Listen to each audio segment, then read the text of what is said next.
as we mentioned earlier, head coach of the Barcelona Dragons, and you've been through that organization, and then you come to the Rhine Fire. Obviously, we know what's going on in Barcelona. They're under new management. Things are being run differently. And then obviously we've seen the Rhine Fire, who seem like from the outside looking in have been running things the right way since they came into the league.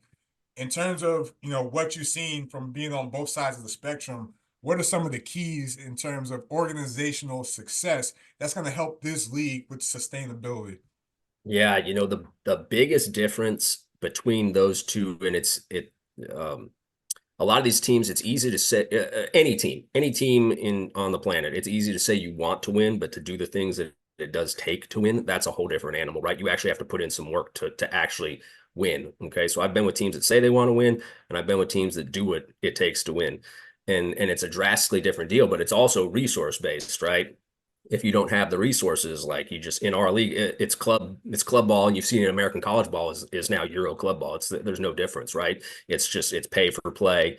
Um, at least our guys are somewhat geographically restricted because I got a job in Dusseldorf. Like I've been doing my job for 10 years. I can't go somewhere else. I have to stay here and play. It's like, thank goodness I don't have to worry about re-recruiting this guy. I know he's going to stick around. And it blows. I hate it. I hate every minute of recruiting. I just don't. It's not for me. While It's we're on the not what it topic, used to be. I'm gonna just, I need to, plug myself here real quick. If Look it there's up. anybody, and I'm sure how many viewers do we have? Is this, are we thousands, tens of thousands? If there's any players here in Europe that want to play on a team that I'm coaching with, please contact me. Just contact me and tell me and send me your highlight tape, because I don't know who everybody is. There's one player in this league that I'm desperate to get at some point, and he signed with another team this year. I'm like, what are you doing? I'm like, I didn't know that you were even leaving that team.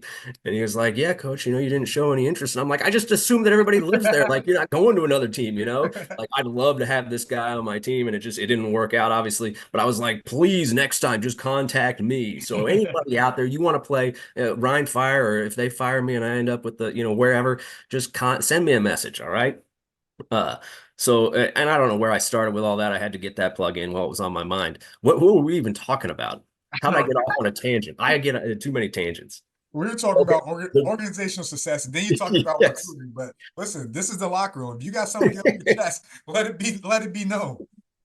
Organizational success has to come from the top. And the biggest reason I decided I wanted to go to the Rhine Fire was Jim Tom Sula. And I know that he comes from the same background per se. Okay. He's had to work a lot harder. I'm spoiled the way I came up. He had to work hard to get to where he is, right? And I just kind of got handed stuff and was in right place, right time. But Jim had to work hard. But we come from a similar background where we understand how things worked in the NFL, and we both believe that a lot of that is the right way to approach things, right? And so it was a no-brainer after talking to him. Like, this guy has it together.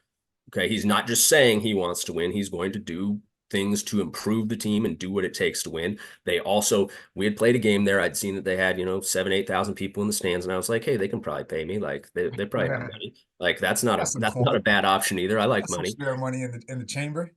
Yeah, so I knew that I'd get paid, and I knew that they had their act together, and so that was a pretty simple decision when it all came down.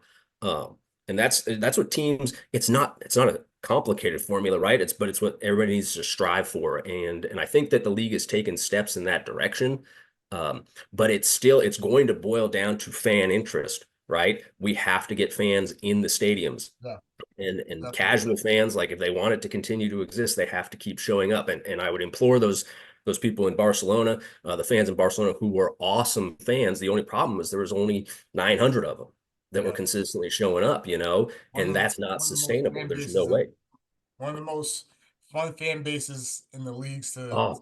goodness. That year too was a great year to watch those just the support you guys got and stuff Yeah. like that. Talk about it. I mean, an unbelievable fan base. It's a shame though it's small, right? Yeah. Those guys, they got to continue, and those fans would work to get more fans out there. They were working hard because they understood that's what has to happen, and it's not just in Barcelona. It's everywhere in this league, and it's hard to believe that you see some of these guys signing places, and you're like, well, they got like 3,000 people in the stands. Like, how are they paying all these guys?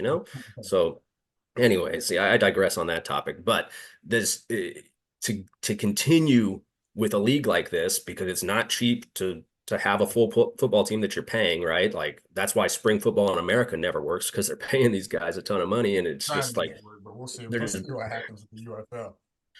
they're just well, and they had to merge because they're just burning money, and so now they're hoping they burn less money. But it's like, guys, like it's just the way it is, you know. So there's a money burn, and fans are the only way that you can support that. And so hopefully it continues to grow and interest continues to grow.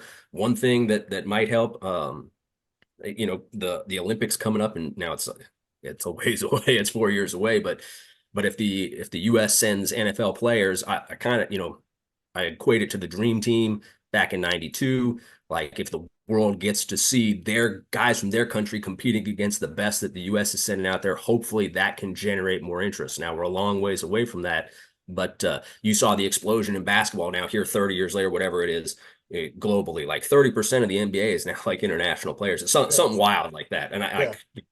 I think I read that stat on an ESPN article. I could be totally wrong on that. I could be 100% wrong.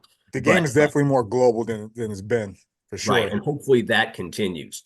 And so we'll see. We'll see if there's a catalyst but again, I'm on a tangent. Like the fans are what's going to drive this thing. If the fans show up, we got a chance. If they don't show up, the ELF goes away and you go back to national leagues.